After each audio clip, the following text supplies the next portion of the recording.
Welcome to the October 15th edition of the Go Fast and Win podcast, powered by the Sharp Plays and TSP.live. I apologize that we didn't have a podcast episode last week, although I'm quite sure it broke none of your hearts. But it is something I like to do consistently. But like anything that we do with the Sharp Plays, I didn't want to just force it out there. I didn't have any notes. I didn't have anything really put together, and it was Friday, and I thought, oh, the hell with it. I'm not just going to force something out there just to have it. So passed last week on the podcast, but obviously we're back this week. So hopefully you enjoy what's ahead on this week's episode. My goals are going to be to talk some strategy at the beginning here, to discuss the Ole Miss Georgia game because I love to follow Ole Miss football, and then get into the My Handicapping Game of the week of the year, and end with a My 2 cents rant, which I know some people have been wanting to see for quite some time. So with all that said, let's dive into the strategy portion. So, for the commentary section this week in the podcast, I wanted to discuss something that I brought up in a TSP Live alert on Tuesday to subscribers. And that was that we had a losing streak going from last Sunday through to basically this past Sunday evening. And this past Sunday evening, we cashed Kansas City, we cashed the under, we cashed baseball. And it was a nice big turning of the corner, change of pace from the cold streak that we had been going in for the previous 7 days. Then, when that win came, we had a winner on Monday. We had some winners on Tuesday. It's been a nice little run since. And there's two things that I would point out. First of all, as I say all the time, but people tend not to get it, professional gambling is nothing but a series of hot runs going into cold runs. So it's just hot run, cold run, hot run, cold run, hot run, cold run. You have to be able to keep up with that pace. If you can't, and if you're going to sweat every cold run, it's going to be a torturous business because you're going to get a lot of cold runs. So, just putting that aside for a minute, where I really wanted to go with things was just to illustrate that even though we had a 7-day cold run, the little mini 3-day hot run that we had, and that's really more like a 2.25 days hot run because it's only been Monday, Tuesday, and then Sunday night. But just in that little period of time, we've ground back almost all the TSP portfolio losses during that 7-day cold run. So it goes to the point of maximize your wins, minimize your losses. You cannot avoid cold streak. You cannot avoid losing. But if you feel that a cold streak is coming, and to do that, I use the TSP index, which usually once we get one down day, typically there are more down days to follow. So when we got that first down day, I started to tighten up risk. I started to lessen the content that I put out there. And in doing so, just a little 2.25 days run of heat in the betting markets for us has almost completely erased the previous losses. And that's really as good as gambling is ever going to get. So stop trying to avoid losing. Instead, notice when you see that downturn coming, tighten up until you get that first winning day. We had a nice run on Sunday night. I opened up risk on Monday, opened up risk on Tuesday. It's been working well. Hopefully that continues Wednesday through the weekend. That's going to bring me to 2 points. One is an experiment that I wanted to do this week. The experiment is already underway. It's something I'm tracking, it's something I'm recording, and it's something that I'm going to discuss and break down, hopefully, if everything works out with the experiment and my hypothesis is correct. I will discuss it next week in the podcast. I'll break it all down because I think it's something that all of you can do when you hit a cold run. It's basically what I call a streak breaker. So when we had that cold run going, I thought it was the perfect time for a streak breaker. I engaged my streak breaker on Monday, and it's underway right now. And I look forward to providing you all the results next week, which hopefully means a very good week and weekend of content. So far, Monday and Tuesday, after I began the process and my streak breaker method experiment, whatever you want to call it, things have been going well. Let's see if that continues. If it does, come next week, Thursday, Friday, when I do the next podcast episode, I'll break it all down because I want it to be a tool that all of you can use in your sports betting. But I want to have data, I want to have information, and I want to be able to break it down fully for you, how it works, the best ways to do it, so on and so forth. So to do that, we have to see how it goes. I'll get back to you next week on that. But the topic that I discussed in the TSP Live alert this week was gamblers have a goldfish brain problem. And scientific studies have said that goldfish have like a 5-second memory or something like that. It's a very, very incredibly short memory. I don't know if it's true. I don't know if it's a fact. Who knows what a goldfish actually thinks? But allegedly that's the case. But that happens a lot with gamblers, and that can be a very big problem. The reason that I repeat ad nauseum, that's constantly, is because people forget that when you're in a cold run, a hot run is coming. And ever since last December, when we had a very strong cold run, it's been my mission to point these things out. When we were in that cold run in December, one of the things that I said was, this is going to come to an end. And eventually, all the losses that we have in this cold run will come back to us and we'll put on a ton of profit on top. In the moment, I can't fast forward you to like April or May and say, look, we're in December now, but look how good you're going to feel by April or May next year. Nobody's going to believe it. Nobody cares about it because they have goldfish brain. They're just stuck in the moment where all they do is lose. That's all they're ever going to do is lose. Their winning and gambling is done. They will never win a bet again. It sounds silly, but a lot of people really treat it that way. And a lot of people carry that type of emotion with them. We just had a monster run from the end of August through to last Sunday, not this Sunday, but the Sunday before it. That's how long the run went. We then had 6 days, not even counting Sunday, 6 days, well, fine, 7 days of cold run, and people lost their mind. If you can't handle a, I guess, professional wagering methodology that's going to win 4 or 5 weeks in a row and then have a losing week, and that losing week just sends you in a spiral and you become an emotional mess, this is not going to be a business that's going to work for you. But it's something you can change. You control whether you lose your mind over a cold streak. It's just all in your head. And that's really what I wanted to discuss today is the mental game of sports betting, and not even just professional sports betting, but professional betting in general, whether you play poker, blackjack, whatever your game is, if you're a professional at it, perfect. I want to make sure that you have the mental game and the mental tools to overcome that cold streak. So let's get into that part of things. All right. So when it comes to the mental aspect of professional betting, the people tend not to realize how important it is. You know, people will say, of course, if you're a kicker in football or you're playing baseball, there's a very strong mental component because if you lose your confidence, all of a sudden the best kicker can't make a 25-yard field goal. And all of a sudden the best hitter can't connect with the ball at all. You know, just walking up and strikeout after strikeout after strikeout. And it's those sorts of things that show the mental aspect of something that a lot of people think is just 100% physical or 100% skill. It is amazing what your mind will do to you. And even though professional betting, for the most part, I guess, depending on what you're betting on, if it's, you're hustling basketball, that's a different story. But when it comes to just picking teams or playing blackjack or playing poker, if you're a professional at it, there is a very strong mental component. Once you lose your confidence as any type of bettor, it's over. You're going to have a cold streak and it's going to really have a negative impact on your performance until you can finally pull yourself and pull your mind back out of that abyss. That's why I talk about the abyss all the time. You fall into it, and we all fall into it. I fall into it, and it just happens for a variety of different reasons. Yes, I'm a disciplined bettor. I have good bankroll management. But what can pull me into the abyss is putting out content to other people and knowing they're losing. And so knowing that others are losing on content that I'm putting out, yeah, that screws me up. I can lose all the time. I'm fine with that. I handle it well. If it's just me losing, you would never even know I'm losing because I manage my emotions well. I can sit at dinner. I've told this story many times. I could sit at dinner. I could lose a six-figure bet. Nobody at that dinner is going to know anything is wrong with me. It's just the nature of the business. After time, it just water off a duck's back. And you plow forward and you know and you trust that you're going to get that money back. So yes, oh, I don't want to lose. And when I do lose, it sucks. But I know, well, that sucks. I took a real gut punch on that one. That was a big bet that lost. However, I have complete faith that coming up in the near term, I'm going to get that money back and then some. So no need to panic. No need to get crazy. No need to fall into the abyss. Move on, enjoy the evening, enjoy the meal. We'll get it back tomorrow.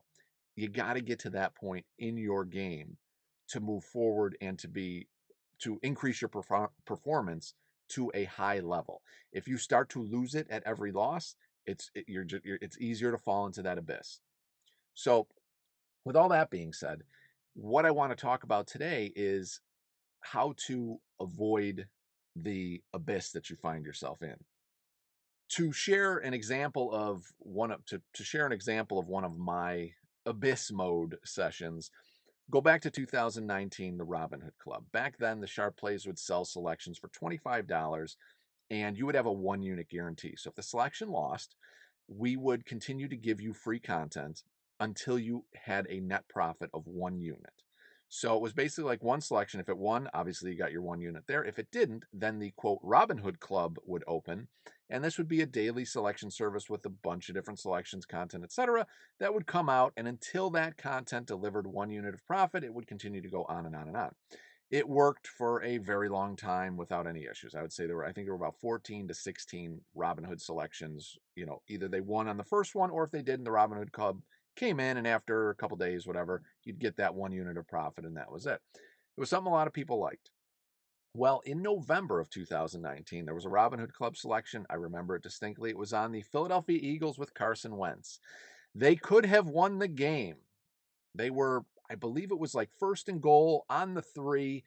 They couldn't get in after 1 or 2 tries. They had a penalty. They had more downs to do it. They still could not get in. It was the most idiotic thing you've ever seen. Still, it happened, and the Robinhood Club came into play because, of course, that selection lost on the Eagles. What then followed was, in an attempt to get 1 unit, the Robinhood Club lost almost 19 units of profit, or 19, not profit, but just lost 19 units in the weeks that followed. And it was one of those situations where you're trying to get out of the hole and you just keep digging it deeper. I would not say that any of the selections were forced. If you were part of it, you remember it was just bad luck after bad luck after bad luck. And it didn't look like it was ever going to end. And I had to do something to bring it to an end. It was not working. So I did something that was, I guess, controversial to some. I mean, who gives a shit? But I guess some people felt it was controversial. And what I did was I provided people that were in the Robinhood Club with a $500 credit. So the Robinhood Club was only $25. I give you a $500 worth of free content for the sharp plays moving forward. The goal was, we're going to end the Robinhood Club here. That's it. And we're going to do a reset and move forward. And as luck would have it, literally, as soon as that reset went into play, the content performed beautifully. We went on a nice run. Anyone who followed along or desired to follow after that 19-unit cold run made all their units back within a couple months. And before you know it, profits were flowing in again. And obviously, it's a distant memory now at this point. Since that, we've picked up hundreds of units of profits through the years. So it was easily erased, but it was a good example of being stuck in an abyss and it being part of the mental game, because it was not a coincidence that literally the very next bet after the Robinhood Club was closed was a winner, and then it was a hot run. And that sometimes it takes things like that. This past December was an awful cold run. However, on January 13th, the Hermes AI program launched. Once that program launched, it started making money. Things started moving forward. March came in, we got on a hot run. The rest is history. All the losses from December have long been covered, and we have a ton of profit on top. To do the math, we're basically right now at about 78 units of profit, counting Hermes AI selections and the TSP portfolio combined. December was minus 19 units. And so obviously it's been cleared, it's back, whatever.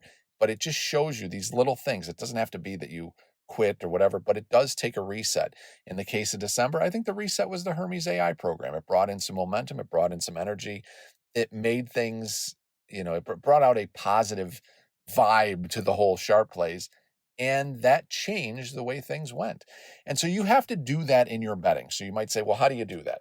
One of the things you do is you might have your own personal streak breaker type method. It could be anything. It could be something you eat. Maybe you have some special soup. Maybe you take a nap. Maybe you pass a couple days.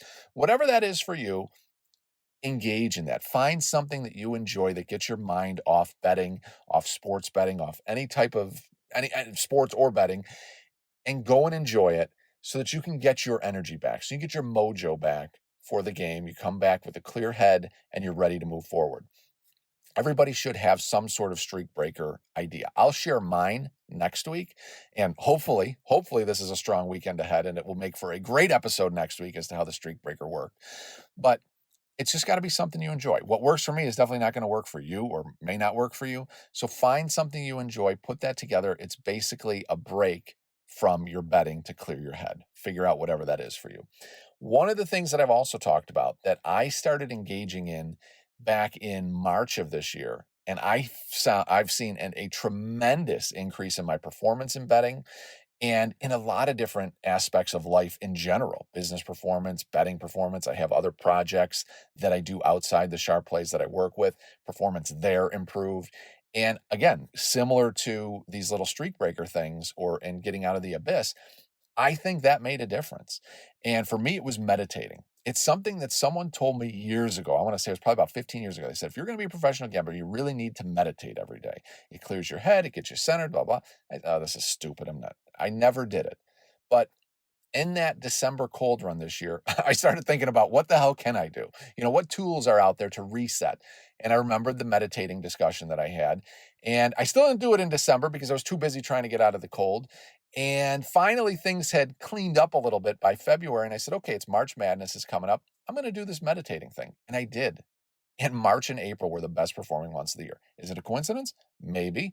But to me, looking at the whole sum of all the data from since that time, it's really changed the performance that I have. And it's something I would suggest to any gambler because it only takes 15, 20 minutes a day. I know everybody says, oh, people tell me, oh, I don't have 5 minutes to read your commentary every day. I'm just so busy. Well, I don't know who the fuck you are that you don't have 5 minutes. I think of myself as busy and I have 5 minutes. I have 20 minutes a day to cram in some meditation. Obviously, you can't really do it while you're driving, but I'm sure there's some moment in the day over a lunch break, whatever, but you can take a little bit of time, even if it's 10 minutes, just to clear your head, reset, clean up your thoughts, push all the negative stuff out of your body, and emotions and mental things. Don't, shit your pants in your car. But that's what you want to do to reset your brain and start to look at things in a different capacity. Because the reality is that gamblers are very negative people. And it's something you see whether it's funny. I'm going to go on a tangent here, but I can't tell you how many people send a message. Now, they haven't messaged anything before this, but it'll be something like, holy fucking shit, I can't get into the TSP live. I don't know where the picks are. This is bullshit. And it's like, dude, fucking calm down. This is your first message. I get back to messages pretty quick. Don't act like I've left you for 47 hours waiting on a reply. How about just, hey, I just purchased. I don't know what I'm doing. Could you just help me out here? Beautiful. Get right back to you. The anger that exists in so many people. I don't know if people are just fucking miserable to begin with, and this could be a whole other my 2 cents rant or what it is, but gamblers tend to be very negative people. So having something that increases the positivity in your life, brings in positive emotions, clears out the negative emotions, can be a very healthy thing, even just regardless of like getting out of a cold streak, just in general. And I think that's why meditation as a whole has really increased my performance across a variety of different areas. So again, I don't want to belabor the point, but just something to think about. And it's really the goal of all this is to point out how important the mental game is to your sports betting performance. It's always overlooked. All people think about is, well, it matters what my bankroll discipline is and the type of selection or picks that I'm getting. Yeah, that's a big part of it. But the mental game is what'll take you off on some wacky tangent because you'll start to tell yourself, oh, I got to bet this, or you'll have a system where I only bet these situations. And then all of a sudden you get in a cold streak and now you're changing that system entirely. That system gave you 75 units of profit over the course of a year. But because of a 10-unit drawdown, now you're like, well, I got to change the program. It's over. No, that's your mind leading you down the wrong path. And that is where just a little losing streak can pull you into the abyss, and why a losing streak can be exacerbated in a variety of ways, time, length, level of loss, etc., because of how badly you fall into that abyss. So the goal of all this is remember the mental game. Don't let yourself fall into that abyss. Be patient, take the time that's needed, reset, and get back into the game. You'll be shocked what a difference it makes. So again, hopefully next week I'll be able to share my streak breaker and a great experiment and a great result with you. And then it's something that you can develop as a plan for yourself in the future. The other thing that I would touch on, I talk about the mental game here. Gambling is very physical. It does take a toll on your body. The stress that you have in gambling, going from elation to stressed out horror because of bad beats and bad breaks. Yes, it's mental, but it's also physical. It does take a toll on you physically. So being in peak condition is important for your gambling. A lot of people are going to think this is stupid. I thought it was stupid, but as I did it, whether it's a self-fulfilling prophecy or something else, it worked. So that is to eat right. Your brain runs on fuel, so give it good fuel. Does that mean you can't have a burger and fries again? Of course not. But try to pick healthier options. Try to pick options that feed your brain, feed your body good stuff to give you the fuel to stay sharp. You want to, of course, stay sharp mentally. For me, that's engaging in the streak breaker things that I do. And that's, of course, the meditating. It helps me stay sharp mentally. Be prepared. Be prepared to win and be prepared to lose. That's all part of this game. And then when you're perhaps doing one of these resets where you're passing a day or something, have a lot of notes for your betting because you can go back and you can study your game. And you'll be surprised what you'll find. If you really are tracking your bets legitimately and honestly for yourself, you'll be shocked when you do one of these resets. Go, okay, this last week sucked. Let me see what I did. And you'll find, I shouldn't have bet that game. That doesn't fit my. You'll start to pick up on things that you did wrong. And once you notice them, then you can prevent them from happening in the future. So the mental game of sports betting is something that's very important to me. I do have notes for this podcast, but I do kind of just ramble using bullet points. So I apologize if this was very repetitive and such, but hopefully it'll help you in different ways. And hopefully there's some gems you can pick out within it. And with that said, I'll end that segment and let's go right into some coverage of some games that are going on this week. All right. So the first game that I'm going to cover is Ole Miss and Georgia. Ole Miss is at Georgia. The line opened 6.5, is now up to 7.5. I love Ole Miss, but I don't know if I can bet them this week. It's very tempting at 7.5. It's very tempting to take them money line. I think they are somewhat of an underrated program. People don't feel they should be for, but they do have a lot of talent on both sides of the ball. But here's my concern. Ole Miss is a public dog. Now, I will gladly bet public dogs when I really feel confident in them, but I don't in Ole Miss, and seeing Ole Miss as a public dog is a concern for me. The other concern for me is that sharp money has come in small, but it's come in consistently on Georgia. And that's why this line has gone from 6.5 up to 7.5. The move to 7.5 for books is a big concern for me because when you have the public hammering Ole Miss at 6.5 and now you're giving them 7.5, you're basically saying, listen, fuckers, you're all going to lose. You want 7.5 there, 7.5. Keep betting more, keep betting more, keep betting more. It's effectively like a book position. The goal of a book position is to create a lucrative line that the public can't resist, and they pour in on that team where you see tremendous value as a book on the other side. So you hope to suck in the public on, Ole Miss plus 7.5 because you think Georgia is going to cover by a mile. And while this isn't an official book position for any of the books that I work with, or they haven't discussed it either, it does have that feel based on the way the line has moved. So I have a lot of concerns on Ole Miss this week. I'll be rooting for them, and I hope they win. But if I had to place a bet here, I would go Georgia and even minus the 7.5, just based on the fact that we have a public dog, and the books did not have any problem giving the public 7, and even more so now they're giving them 7.5, which is a very key number. To me, that says something, and it's a concern. I hope Ole Miss wins, but if I'm forced to bet, I'm taking Georgia right now. Now, there is a little glimmer of hope for Ole Miss fans because what could be happening here is limits are smaller during the week. So you could have sharps, this happens all the time, setting up a head fake. And what that means is they bet Georgia early in the week at very low limits in an effort to push the books to get the price at a key level that they want to take.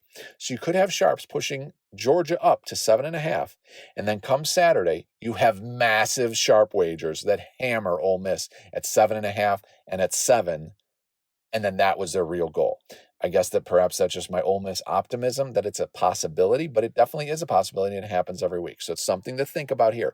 I would not dive in and bet Georgia right now at minus 7.5.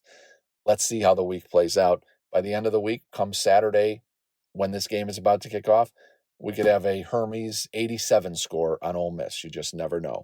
But that's where I'm looking, and that's what I'm seeing right now in this Ole Miss game, and that would be my breakdown. However, let's get into the My Handicapping Game of the Week of the year. It has not been special this year. It's 1-3 on the season, so I got to get a run going. It's about time, and I'm going to do it with San Francisco minus the 2 over Atlanta. It's a Sunday night football game, big game. Atlanta is coming off a Monday night football big win against the Bills. That was a huge win for the team. Now they have to travel from the East Coast to the West Coast, which is always a problem for NFL teams, coming off a big game. San Francisco, I believe, is a value here because they should have beaten Tampa. They blew so many opportunities to win that game, and they let Baker Mayfield look like an MVP. Yes, Tampa's a good team. There's no doubt about it, but San Francisco really could have had that game without much of a problem, actually, potentially outright, but at least they cover, and they didn't. So I think that's lending value here. I also think that the big Falcons win on the other side of it creates negative value there. So you have an underrated team coming in San Francisco, an overrated team coming in the Falcons. I think that gives us some value to San Francisco. Penix in the second half of that game on Monday night against the Bills looked pretty bad. He should have thrown the interception that I bet him in play to throw. There were a couple moments where Bills had the ball in their hand for an interception and dropped it. Twice that I specifically remember. And they didn't really get any offense going in the second half. They rolled over the Bills in the first half, but the second half, they really didn't get much going. It kind of exposed some issues that they have. And now they're going against San Francisco, who I think has a massive coaching advantage over Atlanta. And I think they will be able to exploit the issues. They, being San Francisco, will be able to exploit the issues in Atlanta on the road. So I'm going, my handicapping game of the week of the year is San Francisco minus 2. Last but not least, let's get into the My 2 Cents segment. And the topic this week is going to be that I'm a dickhead. And, I do have some free time throughout the day, but I don't want to waste it debating bullshit back and forth with you. So if you come off and say that you don't like that I type too much in the alerts, or you don't like how the Sharp Plays does this or that, or you want to complain, hey dude, where's the plays? Enough of this typing bullshit, and I don't want to read all this stuff. But that's how we do it at the Sharp Plays. It's really simple. If you don't like what goes on at the Sharp Plays, don't subscribe. If you subscribed and didn't know it, well, don't worry. When you come with your bullshit message, I'm going to say, hey, buddy, go fuck off. What's your email address so I can process a refund and get you the hell out of here, because we don't want you at the Sharp Plays. Plain and simple. I'm also blunt because I don't have the time to go back and forth on bullshit stuff. Now, you may think, well, bullshit stuff. What if I have serious questions? If you have serious questions, that's a whole different story. You could send 5,000 questions on honest topics. You're trying to learn things. You need help bankroll management, all that. We will spend as much time as necessary to assist you on that. But if you're going to send shit bitching and moaning because you don't like that the recap wasn't done a certain way, or you don't like how much typing there is, or God forbid you have to read 4 sentences to figure out a play, that's just how it goes with the Sharp Plays. The Sharp Plays is not one of these services that tells you this is a 3-star best bet, this is a 2-star best bet, this is a 1-star best bet. Have a great day. We'll talk to you later. It's about intel. It's about information. It's about teaching you different things as a better, because a lot of people, the bulk of the audience, are trying to learn and to be better bettors. Also, the bulk of the audience doesn't like to just be told what to bet, doesn't like to blind follow. They want the intel, they want the information, they want the ability to handicap games for themselves. So if you don't like that there's too much reading, don't subscribe. If you don't like how things are done at the Sharp Plays, please save your feedback and my time, because that's just how we do things. It's how things have been done for the last 15 years. It's not going to change because of you. We don't give a shit about your subscription. We don't give a shit about your 250 bucks a month, your $59 a week, whatever. If you don't like it, you can go. The rest of you, yes, we appreciate you. Your support makes everything work at the Sharp Plays. But what it doesn't do is pay for my lifestyle. Unlike 98% of this industry. 98% of this industry needs you to buy their $25 play.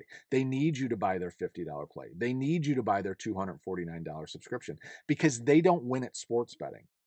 So 99% of the industry needs you to buy those plays, and so they're going to suck your balls because they can't afford you not to keep buying their plays. So when you come with bullshit stuff, they're going to give you the, oh, sir, I'm sorry. How can we assist? What can we do better? Can we give you something? Can we? I don't care about any of that. We cut right through it. We get to the point. That's it. You're out. So if that upsets you or that's a problem for you, I'll let you know right now, don't subscribe to the Sharp Plays. But the business isn't about bringing in every idiot as a subscriber. We want good subscribers. And 97% of the subscribers we have for TSP Live are fucking awesome. And I appreciate all of you, the conversations that we have, the intelligent discussions about handicapping. It's excellent. And it's all of you, that 97% that have pushed this business forward, that have made the Sharp Plays into what it is today. The evolution of content has been dramatic. Those of you who have been with us since 2019 and what you see today with the AI and the tables and the intel and the odds makers report, it is incredible what the business has become. And it's all of you out there, even you shitheads who've hung around, the 3% of you that are haters that subscribe. I appreciate you too. And so, again, I want to thank all of you for listening today. I want to thank all of you for subscribing. But please know, if you come with bullshit and you bring stupid comments and you've got your passive aggressive attitude and your holier than thou approach and your high and mighty, perspective on things and how the Sharp Play should be and what you would do, keep it. You're just going to waste time, and all I'm going to do is tell you to fuck off and try to get you a refund and kick you out. So save your time, save my time, because there are 97, 98, 99% of the other people out there that if I'm wasting my time debating you back and forth because you think I type too much, I'm wasting their time. Because that 99% of people, I'm not spending it now analyzing the markets. I'm spending it debating an idiot. And I'm not going to waste that time. So, yes, I'm going to come off as blunt, direct, and a dickhead to try to end the conversation, move on, close it up, and get on to the next person who might have an actually good topic to discuss or something that I can honestly help them on, bankroll management, whatever it may be. So, yes, I am a dickhead, but if you come with a good perspective on things and you come with a good question and you come with a good attitude, I'm here to do everything I can to help you. And so is the rest of the family here at the Sharp Plays. So that's it for today. Thank you for listening. This is a very long Go Fast and Win episode, but I hope you enjoyed the content. Good luck, cash some tickets, and I will see you next week, hopefully with an awesome streak-breaking experiment that I can share with you because it was a big success and we had a big weekend. So let's have that big weekend. Cash those tickets. Good luck.